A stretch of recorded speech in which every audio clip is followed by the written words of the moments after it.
5 లక్షల రూపాయలు వచ్చే విధంగా. ఇది యాక్సిడెంట్ కాదు, ఇప్పుడు రైతు బీమా తరహాలోనే ఉంటుంది.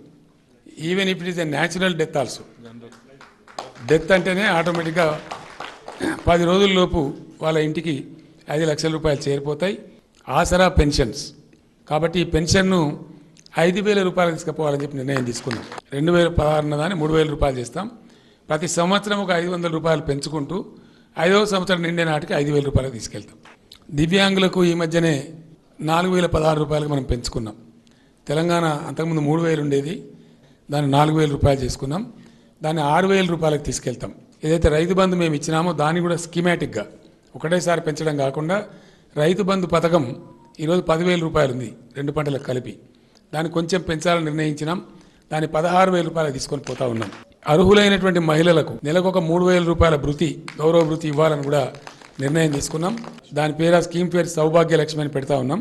అర్హులుగా ఉండేటువంటి లబ్ధిదారులకు వాళ్ళకు 400 రూపాయలకి గ్యాస్ సిలిండర్ సప్లై చేయాలని చెప్పి నిర్ణయించడం జరిగింది.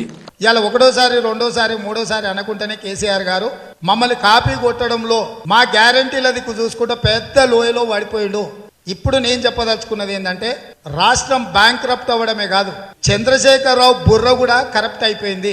చంద్రశేఖరరావు గారు ఆలోచన చేసే శక్తి సన్నగిల్లింది. ఆలోచన చేయగలిగిన సామర్థ్యము చంద్రశేఖరరావు గారు కోల్పోయినరు. చంద్రశేఖరరావు గారు టిఆర్ఎస్ పార్టీ ఇక ఏమాత్రం స్వయం ప్రకాశకులు కాదు. చంద్రశేఖరరావు గారి పార్టీ, చంద్రశేఖరరావు గారు పరాన్నజీవి. పరాన్నజీవి అంటే పక్క వాళ్ళ మీద ఆధారపడి బ్రతికేవాడు పరాన్నజీవి.